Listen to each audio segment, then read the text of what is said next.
só no começo de agosto. E a gente vê que as coisas mudam tanto, né, assim, em um mês aqui no futebol brasileiro, né? Claro que a gente vai ter uma perspectiva do que pode acontecer, mas mesmo assim, nada é definitivo, né, Mari? E os clubes não podem nem se preparar para esse momento, né? Porque as coisas acontecem aqui, tem Copa do Brasil, tem janela, e aí, que a gente hoje define como confronto, como favorito, enfim, pode mudar até lá. E aí, galera, bem-vindo ao canal. Vamos ver aqui as informações do Flamengo, né? Os comentários analisando. Quem o Flamengo pode pregar na próxima fase das oitavas de final, né, da Libertadores. E quem eles querem que o Flamengo não pegue na próxima fase. Créditos da SPN Brasil, link aqui na descrição, tá certo? Se é novo por aqui, por favor, não esqueça de deixar o like, se inscrever no canal, vai ajudar bastante. Vamos pro vídeo. Bruno, ó, mas depois tem aquele touch maroto pra gente fazer, o pote 1 e o pote 2. Então tem Racing no pote 1, Inter, Palmeiras, Fluminense, Independente Del Valle, Boca, Furacão e Olímpia. Pote 2? Muito drama. Fala um time aí do pote 1. Depois a gente fala. Isso. Vai, tá bom. Pote 2 tem Flamengo, Nacional, Bolívia, Não tá tão River, difícil assim, não. Argentinos Júnior, Deportivo Pereira, Deportivo Mari Pereira, Atlético Mineiro e Atlético Nacional. Então vamos chamar o Pedro Henrique Torre, porque os argentinos então já chamaram a atenção. Pode ter, por exemplo, um Flamengo e Boca na próxima fase da competição. O Flamengo já está fazendo as contas aí, ou as projeções para esse sorteio de quarta, Pedro? Tudo bem, Bruno? Um abraço para você, beijo para Mari Spinelli, beijo também para Mari Pereira, abraço para o Silas. Olha, fica na expectativa, né, do que vai acontecer na quarta-feira, porque define bastante aí os rumos da temporada. Caiu no pote 2, é uma situação tanto quanto diferente. Até em 2019 o Flamengo sofreu bastante para se classificar na última rodada, aquele empate em 0-0 com o Peñarol, mas classificou ainda assim primeiro do grupo. Passou lá e o que mais se lamenta, na verdade, é porque o Flamengo não pode decidir essa vaga em casa, né, no Maracanã, com a força dessa torcida, como geralmente está acostumado. É isso que é o grande lamento, porque até os potes aí estão bem divididos, né, são times fortes para os dois lados. E, enfim, no pote 1 você tem vários rivais bem importantes, tem um deslocamento grande, um rival indigesto, que é o Del Valle também, que o Flamengo já teve um embate nesse ano e acabou sendo derrotado, né, nos 90 minutos ali, penalidades e tudo mais.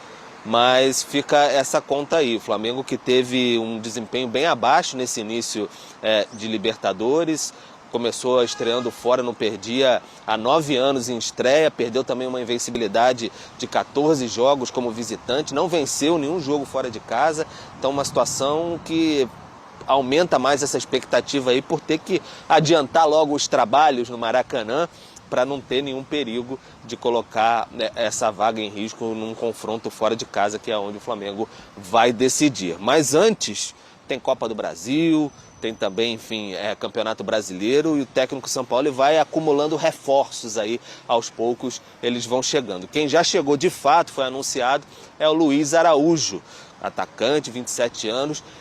O contrato de fato começa a valer a partir de amanhã, mas ele, por uma boa relação assim, entre Flamengo e Atlanta United, ele já tinha sido liberado, foi até o Maracanã, assistiu o jogo contra o Alcas no meio de semana, sem nenhum tipo de problema, então ele já foi anunciado, ao contrário do Rossi, que nem pôde ir ao Maracanã, nem frequenta ainda o Ninho do Urubu, a partir de amanhã mesmo que o Rossi vai ser de fato jogador rubro-negro, enfim, pode ser anunciado e tudo mais. Então Luiz Araújo falou um pouquinho sobre esse convívio, ontem ele fez o primeiro treino com a camisa, com o uniforme, digamos assim, do Flamengo. A gente confere um pouco do Luiz Araújo agora. Me surpreendeu muito aqui, ouvi falar muito bem, mas pessoalmente ainda melhor. Muito feliz de fazer meu primeiro treino com o grupo, só grandes jogadores aqui, tenho certeza que vou aprender muito com eles, tenho muito a evoluir e tenho certeza que vou poder ajudar todos. Estive no Maracanã ontem, a melhor sensação possível, a equipe ganhar de 4-0 ali, poder classificar para as oitavas da Libertadores, não poderia ser melhor. Estou muito ansioso para poder estrear, para poder pisar no Maracanã vestindo a camisa do Flamengo. O recado que eu tenho que dar, como eu já falei antes, é que vou dar 100% de mim aqui, raça, vou deixar tudo dentro de campo ali, tenho certeza que vamos ser muito. Tá, então Luiz Araújo já dando aquele alô para a nação rubro-negra, vai ser apresentado na próxima semana. O Rossi, como eu disse, chega amanhã ao CT rubro-negro, vai se apresentar ali ao técnico Sampaoli, ter aquela questão de, enfim, ver como é que ele está em forma. Jogou pouco lá no time do Cristiano Ronaldo, ficou emprestado pelo Boca, e aí o Flamengo começa a ganhar os seus reforços para o Sampaoli. Bruno, Mari. A gente tem uma tela, Pedro, já entrando nesse clima também de Conmebol Libertadores, dessa segunda fase agora da competição, né? Que as equipes estão até se reforçando para isso. Tem o sorteio do mata-mata, então, na próxima semana, quarta-feira, 13h. A gente colocou as semanas aí, porque os jogos podem acontecer um na quarta, outro na quinta, outro na terça, enfim.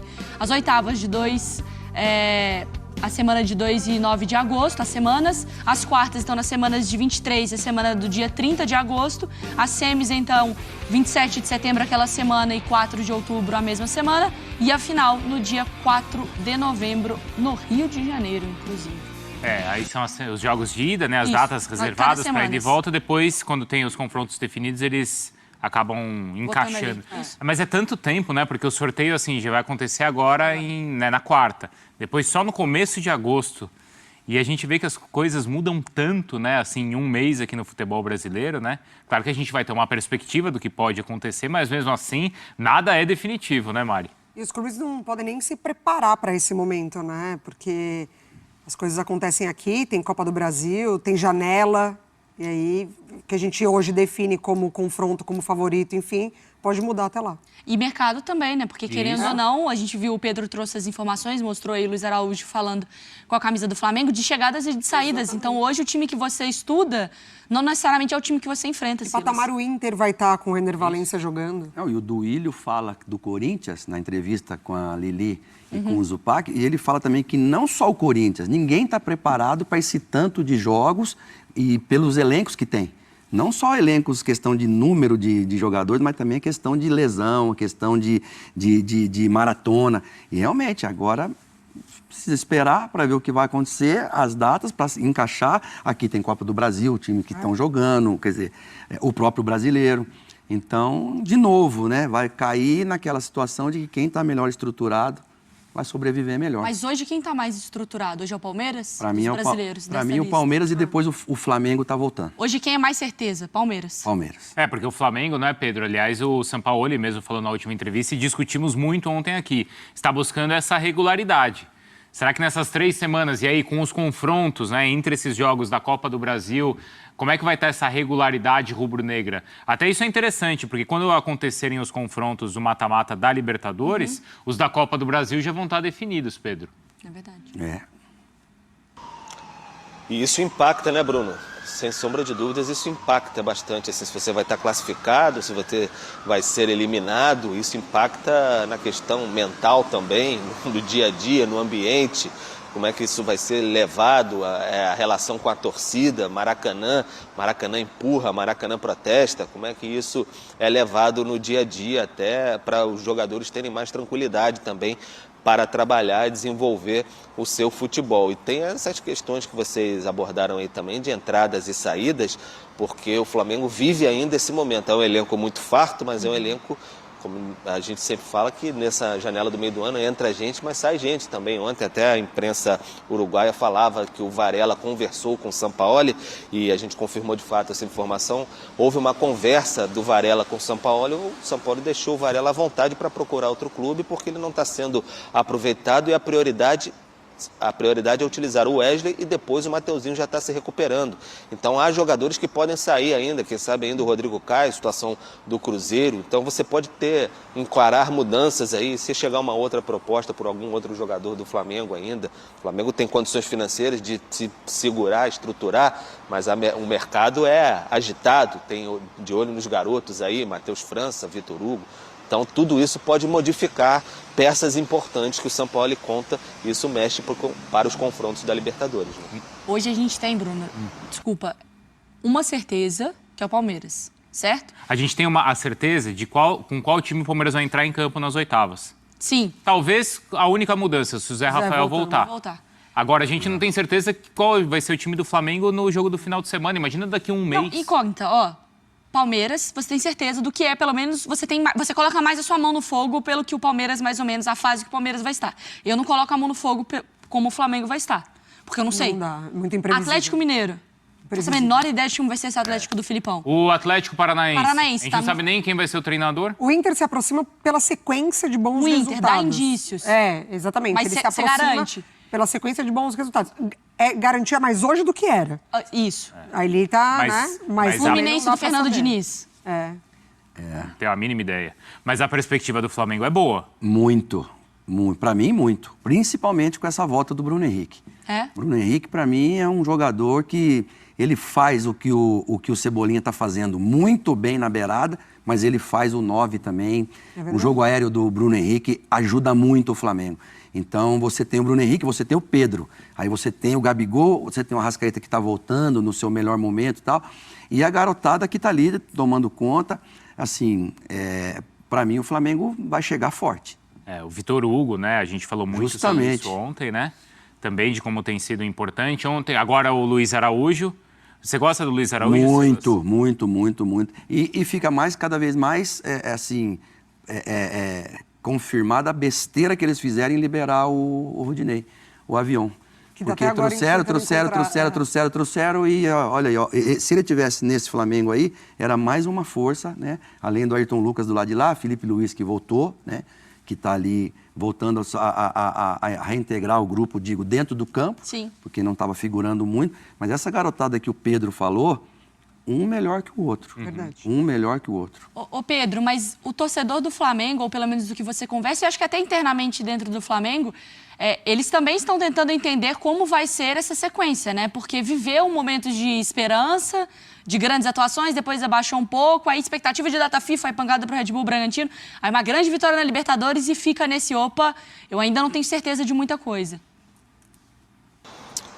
Mari, até na zona mista, depois do jogo contra o Alcas, conversava com o Everton Ribeiro, ele falava, a gente está oscilando porque a gente ainda está buscando o nosso jogo direito.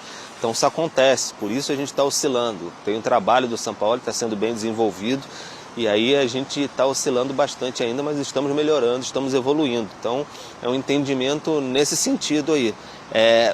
Se de fato o jogo contra o Red Bull Bragantino foi aquele ponto fora da curva mesmo, que voltou, foram muito intensos os treinamentos durante essa parada para a data FIFA, todo mundo diz que de fato foi muito puxado e aí fisicamente o time sentiu um pouco mais, talvez possa ter atrapalhado um pouco nesse sentido, a gente já falou de toda a questão também de postura, atitude, mas o que se fala internamente é que o time está evoluindo, tem a questão física também, que ele descascou o pessoal e agora a tendência é de subir novamente, o time mais organizado, entendendo melhor o modelo de jogo do Sampaoli e agregando mais esses jogadores aí, a gente falando de Rossi, Luiz Araújo, a possibilidade do Alan, tá buscando o Claudinho também, há um otimismo até internamente de conseguir essa contratação do Claudinho, então o Flamengo se reforçando, ficando parrudo aí para a chegada desse segundo semestre, como foi no ano passado. E aí, galera, espero que tenham gostado do vídeo. Antes de concluir, só passar aqui rapidinho. E o Flamengo está estudando a negociação com o Alex Telles, que é lateral da seleção brasileira, que está agora no Manchester United. É jogador novo e um ótimo lateral. No caso, seria para o lugar de Felipe Luiz, já que Felipe Luiz vai se aposentar agora no final do ano, né? Vai seguir a carreira de treinador. Aí o Flamengo só ia ficar com um lateral, no caso aí o Lucas. Aí Alex Telles seria para substituto de Felipe Luiz. O que é que vocês acham desse jogador? Eu, particularmente, não conheço. Coloca nos comentários, tá certo? A opinião de vocês. E não esqueça de deixar o like. Valeu.